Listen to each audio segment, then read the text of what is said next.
प्रत्याशी के महल्ले में, जहां जनता ने पूरा सपोर्ट करते हुए मोहम्मद इकबाल को सेहरा बांध दिया है।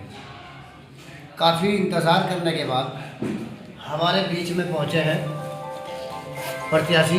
उनसे हम जानना चाहेंगे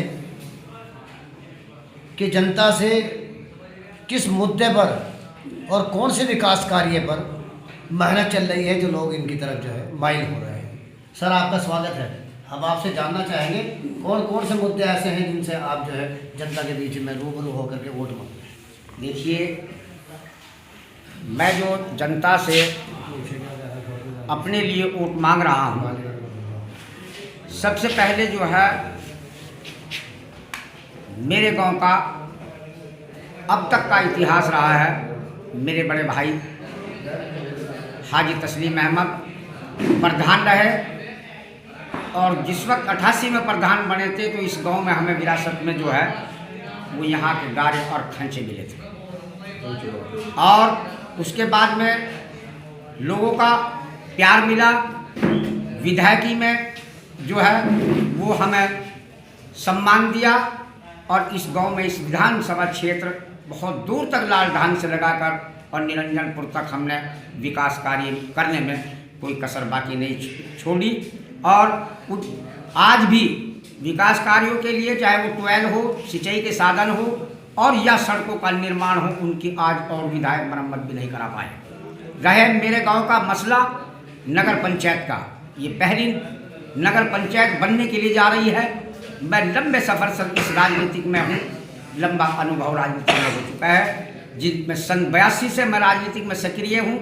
इसलिए मेरी एक दिली इच्छा होगी, मैं अपने गांव के तरक्की के लिए अपने लोगों को एक साथ, चाहे वो शिक्षा का मामला हो, चाहे वो यहाँ की सिंचाई पानी का मामला हो और चाहे वो बिजली का मामला हो, विकास का मुद्दा तो ये है कि ये गांव है, लेकिन मैं दिले ये चाहता हूँ, लोगों को बता रहा हूँ कि मैं अपने बड़े भाई तस्लीम अहमद के नाम को गंदा नहीं करूँगा। इस गांव को तरक्की की तरफ ले जाऊँगा और हिंदू मुस्लिम एकता में जो पहले से मेरे भाई का योगदान रहा है उसमें मैं महत्वपूर्ण भूमिका निभाऊँगा और गांव की खुशहाली तरक्की के लिए यहाँ की हिंदू मुस्लिम एकता में अहम योगदान होगा। प्रत्याशी जी, हम ये भी जानना चाहेंगे कि गरीब जो घर है, गरीब जो जनता है और उनका शादी का इंतज़ाम जो है नहीं है और गरीब लड़कियां शादी के लायक बैठी हैं, क्या आप अगर जीतते हैं तो उसके बाद जी आप उनके लिए क्या करवाएंगे?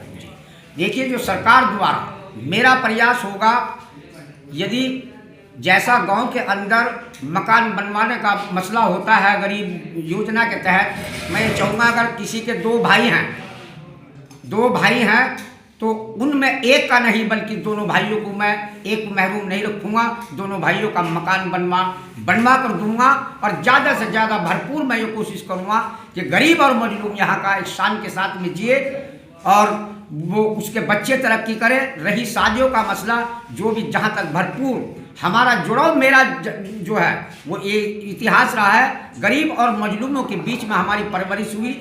हम किसान जरूर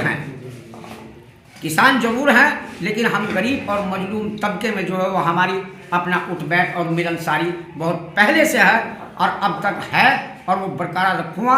रही गरीब लड़कियों की शादियों का मसला, उसमें जहाँ तक मुझसे भरपूर सहयोग होगा योजना के तहत ज़्यादा से ज़्यादा मैं पैसा लाकर उन बच्चियों की शादियों में जहाँ तक भी होगा कुछ अपने से कुछ सरकारी योजना के तहत जो सरकार द्वारा चल रही होगी उसमें पूरा मैं सहयोग करूँगा तहे दिल से।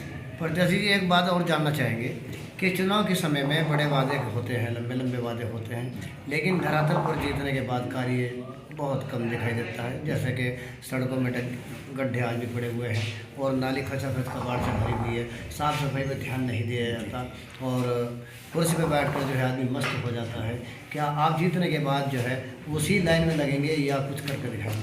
देखिए, मैंने आपसे पहले बता चुका हूँ, मेरी दिलचस्पी राजनीतिक में बहुत लंबा मेरा तजर्बा हो चुका है। जो विरासत में मुझे मेरे बड़े भाई से जो विरासत में विकास कार्यों में और गांव की तरक्की खुशहाली में जो मेरे बड़े भाई का मुझे सहयोग और उनका आशीर्वाद और उनकी सरपरस्ती में मैं रहते हुए गांव की सफाई का जो मामला है उसमें मैं भरपूर अपनी तरफ से कोशिश करूँगा। भरपूर कोशिश करूँगा। कहीं भी कूड़ा करकट नहीं ऐसा वो होने दूंगा। रही नालियों की सफाई का मामला, तो नाली अगर छोटी होंगी तो उन्हें बड़ी करवाकर, और पानी निकासी का मामला जब साफ होगा तो कूड़ा करकट को तो मैं सुबह ही यहाँ कर्मचारी कहकर बहुत इस पर मैं जो ज़्यादा ध्यान दूंगा। जब सफाई गांव के अंदर होगी तो आने वाला हमारा मेहमान और हमारे ये गांव के रिश्तेदार और चाहने वाले ये कहेंगे कि बाकी यहाँ गांव नहीं बल्कि ये शहर बना दिया है सुल्तानपुर ने। ये मेरी दिली तमन्ना है। Thank you. धन्यवाद।